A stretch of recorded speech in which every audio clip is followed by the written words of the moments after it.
வணக்கம் நேயர்களே, LSS டிவிக்கு உங்களை அன்புடன் வரவேற்கிறோம்.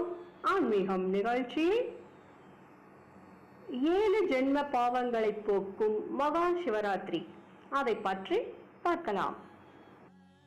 மாசி மாதம் தேய்பிறை சதுர்தசி திதியில் அம்பிகை சிவபெருமானை வணங்கியதாலேயே இந்த நாளில் மகா சிவராத்திரி கொண்டாடப்படுகிறது.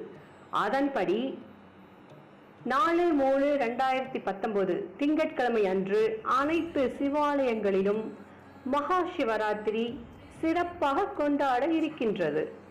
வீட்டில் பூஜை செய்வதாக இருந்தால் மாலையில் குளித்து உலர்ந்த ஆடை அணிந்து கையில் ருத்ராட்ச மாலையுடன் சிவ பூஜையை துவங்க வேண்டும்.